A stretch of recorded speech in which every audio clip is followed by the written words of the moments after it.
Hello, I'm Charly Stanton and I'm here today with Tim Srock, CEO of Mendix, and we are here to talk about digital transformation. Thanks for being here, Tim.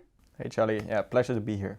So let's dig in. Digitally transformed organizations outperform and out-earn those with a poor transformation record. They've also proven to be more adaptable and agile.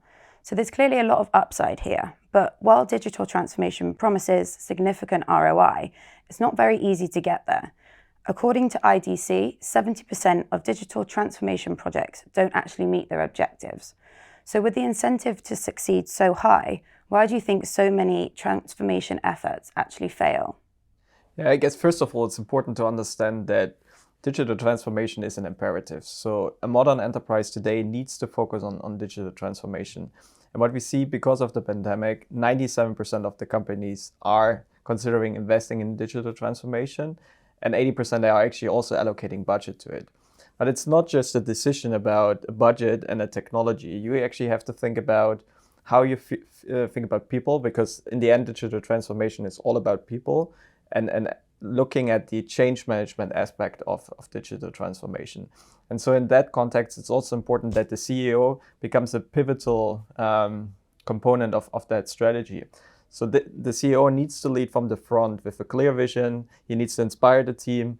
And it's important that not just him, but his entire C-level team is behind that initiative. And so for the company in itself, the CEO needs to be able to clearly articulate where they want to go. And so they need to understand if it's about business optimization versus business transformation.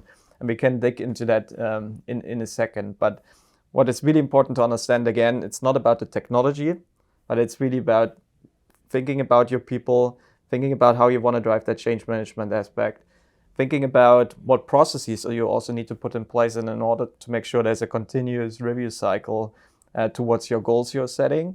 And then it's also about putting systems in place to make sure you hit your objectives.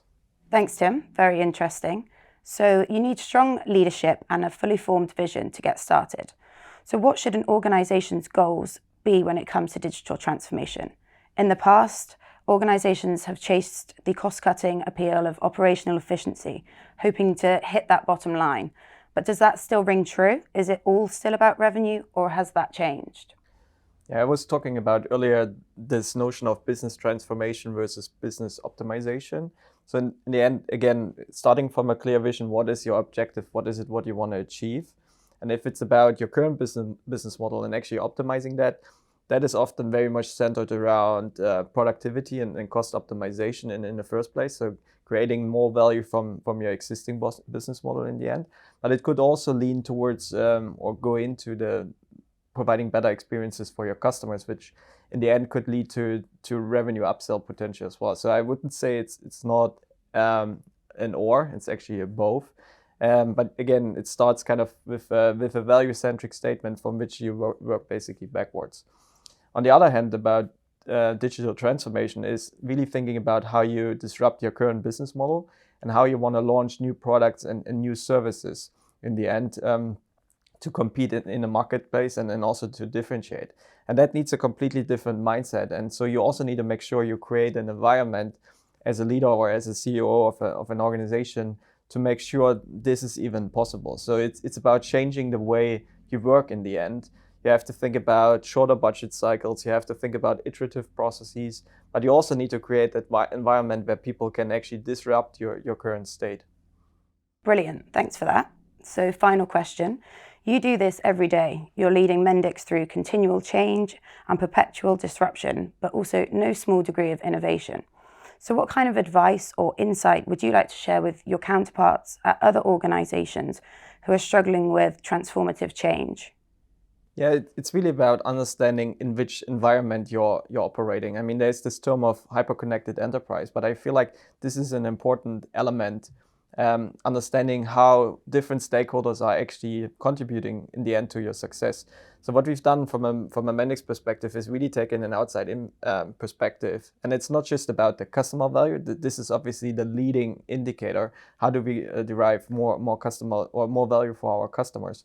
But in the end, you need to understand also who's contributing to that process. So that is important from within your company, but also outside. So for us, it was very important to take a much bigger emphasis on the ecosystem, because us as a platform, we see ourselves as an orchestrator. So we looked at how our ecosystem can help us to basically provide more value to our customers in the first place. And then again, also understanding that it's not just about the technology aspect. Yes, we are the innovation leader in our space, and I'm very proud of it.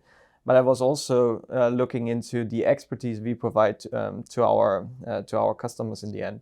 And in our case, this is a lot about digital transformation practice. So how do we help organizations to master their digital journey with putting in, the right processes in place and the right mindset in the end? Thank you, Tim. You provided some amazing insights into digital transformation. It's been a pleasure. Thank you for joining me today. Likewise, Charlie. Thanks for having me today.